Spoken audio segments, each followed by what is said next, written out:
today I'm going to be showing you one of the strongest effects that I know and perform. But before I show it to you, I just want to mention that this trick is not fake. The performance that you're about to watch is completely not fake. Even though there is no real live spectator here with me, I'm just gonna mimic what would usually happen. And trust me guys, I have performed this effect countless times to real live spectators, and I'm just gonna mimic what would usually happen, okay? This really does work in real life. When you guys watch the tutorial, you will understand how it works. But obviously before that, I wanna show you guys a quick little performance. So let's get right into one of my favorite tricks of all time. So let's get into it. Here we go.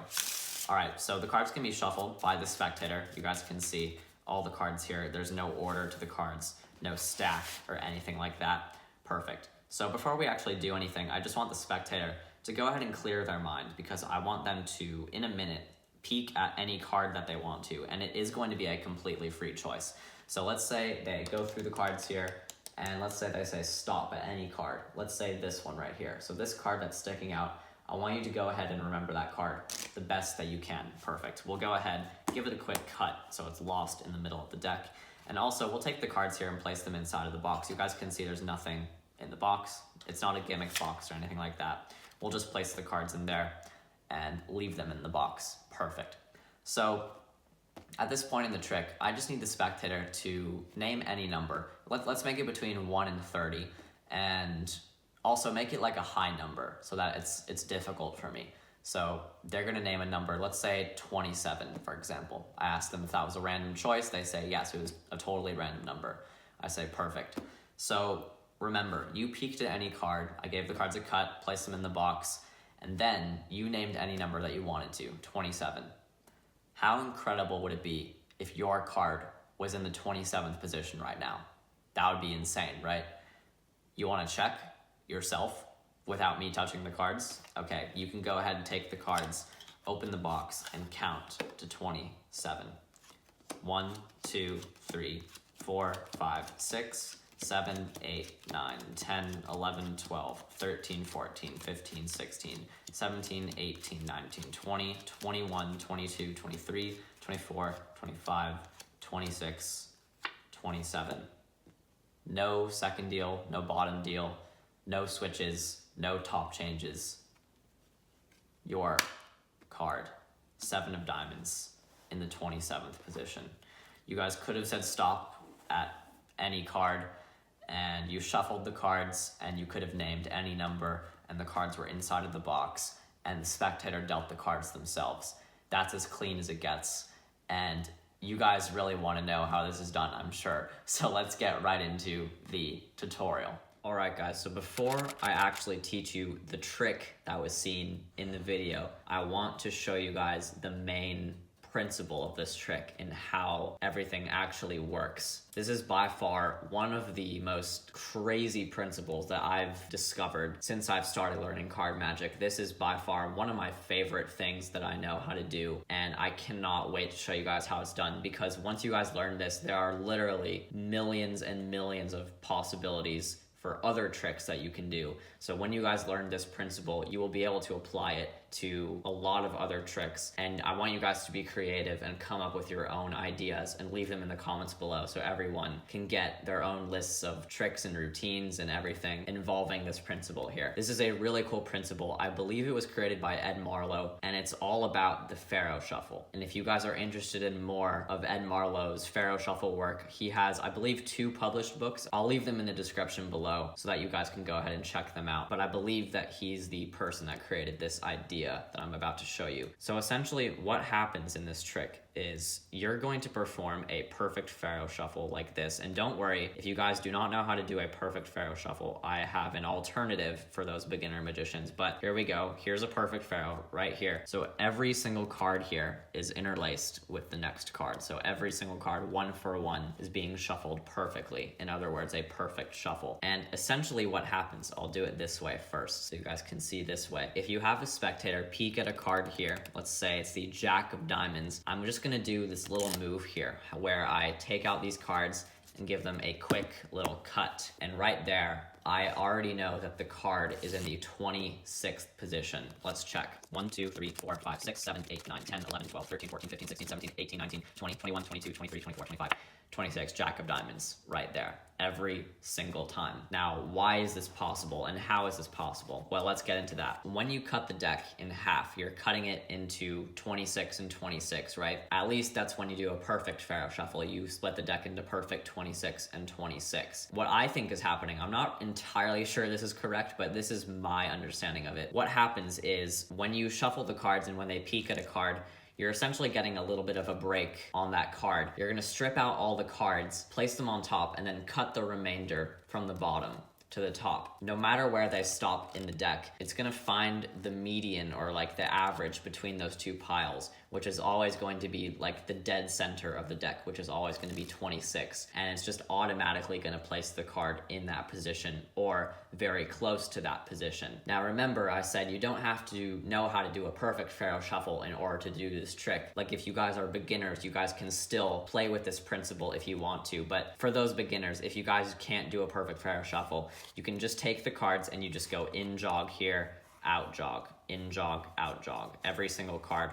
And you have to make sure that you have an entire deck of 52 cards or else this will not work. So make sure you have every single card in the deck and you can just do this. It won't take long. It'll take literally like 10 seconds to do. It's not very hard to do either. Just make sure you don't make any mistakes. But when you do this, this will simulate a perfect Faro Shuffle and then just kind of make the cards nice and squared up. And there you go. Now you have 26 cards in jog, 26 cards out jogged there. Let's get into how the move actually works. So it's very simple. All that you have to do is to make sure the spectator says stop at any one of these out jogged cards, and they can say stop whenever they want to. So in order to make it easier to riffle, I like to bevel the cards. What I mean by that is kind of angle the cards like this sideways so that I can use my finger here to riffle through those cards very easily. This is a very exaggerated bevel, so not this much. I would probably only do around that much there.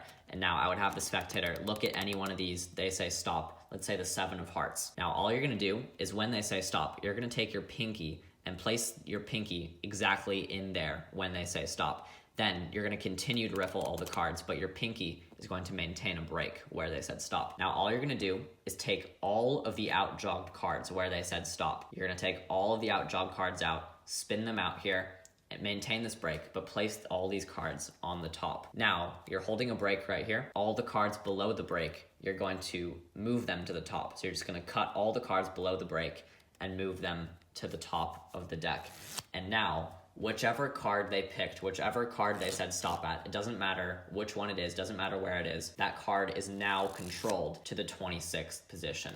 1, 2, 3, 4, 5, 6, 7, 8, 9, 10, 11, 12, 13, 14, 15, 16, 17, 18, 19, 20, 21, 22, 23, 24, 25, 26, 7 of hearts. Every single time. Now, obviously, if you guys remembered, in the performance, I actually named the number 27, and that wasn't 26, but I actually didn't do anything to the cards. So how is the card in the 27th position, not the 26th? Well, actually, the card was in the 27th because when I did a Faro Shuffle, I accidentally had the cards be out jogged first, like this. So instead of in jogging the first card, I out jogged the first card. Now, what this will do is it will just add one more card to the pile, which will then make your card be controlled to the 27th position instead of the 26th. So what I mean by in jogging and out jogging here. In jogging is when the cards are lower than the rest of the deck, and out jogging is when the cards are above or higher than the rest of the deck. So you guys can see the first card here is out jogged. Now if I do the move, if I do the same move, the card will be controlled now to the 27th position. But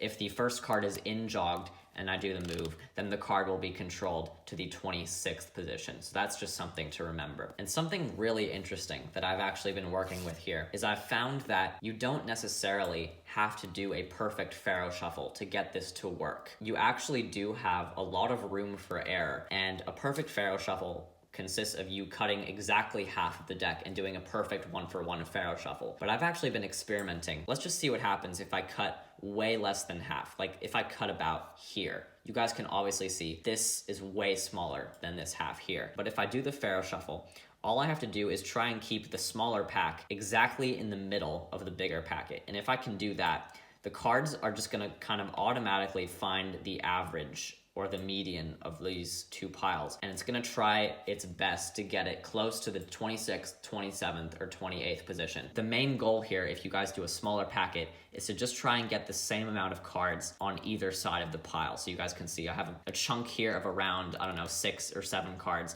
But also on the bottom here, I also have a chunk of roughly the same size, roughly 7, 8 cards or so. Now let's see what happens if I do the control. So I have this about here, call out stop. Let's say the king of clubs. I'm gonna hold a break, take all the outjawed cards, spin them out, place them on the top, and then cut all the cards below the break to the top of the deck. Obviously that was not a perfect Faro Shuffle, but I still did the move, and let's see where it controlled the card to. 1, 2, 3, 4, 5, 6, 7, 8, 9, 10, 11, 12, 13, 14, 15, 16, 17, 18, 19, 20, 21, 22, 23, 24, 25, 26, 27. Okay, so it controlled the card to the 27th position, but that's essentially the average of those two piles. It was essentially trying to do its best to place the card in the middle of what I was doing. This entire control is half automatic and half you doing the work of trying to shuffle the cards the best that you can. So you just have to try and shuffle the cards the best that you can, and then the other half, the automatic half, will automatically put the card the closest to the middle of the deck that it can, depending on your shuffle that you did. So if you're doing a trick where the exact position of the card doesn't exactly matter, then you can use this non-perfect Faro Shuffle. You guys can cut less than half the deck and do the control, and it will be controlled to like the 26th, 27th, or 28th position, pretty much like 98% of the time. But if you're doing a trick like the any card at any number, then you are going to want to know where the card is. So I would recommend for this trick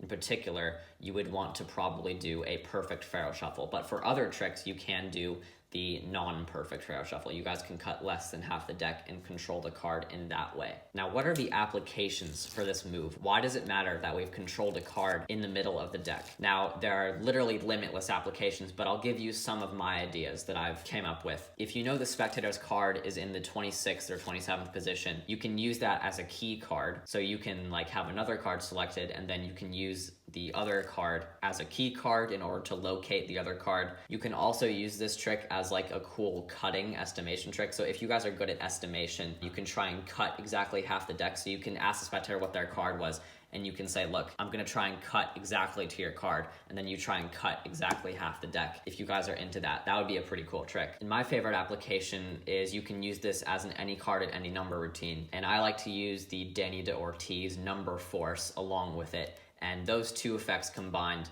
really make this a super clean effect. Now I'll show you guys how I did the any card at any number trick in the performance. So essentially what you do is you want to try and get a perfect Faro Shuffle. So you want to try and get 1 for 1 every single card interlaced, because then it'll be 100% guaranteed, and then you'll know where the card is without any mistake, or without any room for error, as I should say. I've done a perfect Faro Shuffle. Every single card is interlaced, and I notice here that the first card is in-jogged. So that means when I do the control, I already know that the card is going to be in the 26th position. So that could be fine, but if I want it to be the 27th, I can just do this. I can just rotate the entire deck 180 degrees like this. That allows for the top card to now be out-jogged. So that means now when I do the control, it'll be in the 27th position. In my opinion, I think it's safer to place the card in a higher position, in the 27th position. That's just from personal experience, but you guys can literally choose whichever you want. You can control it in the 26th, or you can control it in the 27th. So in this case, I'll just do the 27th because that's just my personal preference for this trick. So I have the spectator say stop at any card. Let's say they say stop at the Queen of Hearts. I hold a break where they said stop and continue to riffle. So I hold a break there, take all the out-jogged cards, remove them, place them on the top, and then take all the cards from the break and move them to the top. Now, I already know that card is in the 27th position. I don't even need to check, I already know. And now I can take the box here and I can place the cards inside of the box. And now all I need to do is force the number 27, or force any number close to 27. And I just use the Danny de Ortiz number force here because I think it works really, really well. So how that works is basically you tell them to name any number and you say between 1 and 30, and that will make sure they don't name any number higher than 30. And then you say, but make it a high number because I want it to be difficult. And that will force them to name any number between 20 and 30. But you're trying to aim for like 26, 27, 28, around there. And I've done this trick countless times, and I found that the number 27 is actually named pretty often. If they name 27, then I don't have to do anything. I can give the deck to them, and they can count 27 cards exactly to their card. But if they don't name 27, like if they name 26 or 28, if they name one more, one less, or two more, two less, like 24, 25, 23, literally if they name any number, all you need to do is take the cards out of the box, and you can just rearrange some of the top or bottom cards, and that's very simple to do with a quick turnover pass or a classic pass. So if they name 23, for example, I would just need to take the top 4 cards and somehow move them to the bottom. So I would just say, so remember, you could have picked any card that you wanted to. Remember, you shuffled the deck in the beginning, and your card is somewhere here in the middle, and I just did a quick turnover pass to get those top 4 cards to the bottom. So that removes 4 cards, which means their card will now be in the 23rd position. Now I can give the deck to them, and they can count 1, 2, 3, 4, 5, 6, 7, 8, 9, 10, 11, 12, 13, 14, 15, 16, 17, 18, 19, 20, 21, 22, 23, 23, right there. So there would be their card, the Queen of Hearts. And that's essentially how the any card at any number trick works. So it's very simple. All you need to do is do the control, and then you just try and psychologically force them to choose any number that's roughly close to 27. And if they don't name 27, you just do some quick little adjustments. It's very simple. But if they name 27, then you can have a completely clean, hands-off, any card at any number miracle. But yeah, this video is honestly all about this Faro control here. And like I said, there are actually a couple of books published on literally hundreds of tricks on how to further utilize this move. If you guys are interested in those, go ahead and check those out in the description below. But yeah, if you guys know the 26th or 27th card in the pack, there are literally limitless possibilities that you can do, and I want you guys to be creative, so go ahead, come up with your own routines, get those books, read them, learn more things. But yeah, be creative. That's what Magic is all about, just being creative and learning new things. That's just what I love about Magic. So yeah, hopefully you guys learned something new today, and hopefully you guys will use it. So yeah, see you next time. Bye.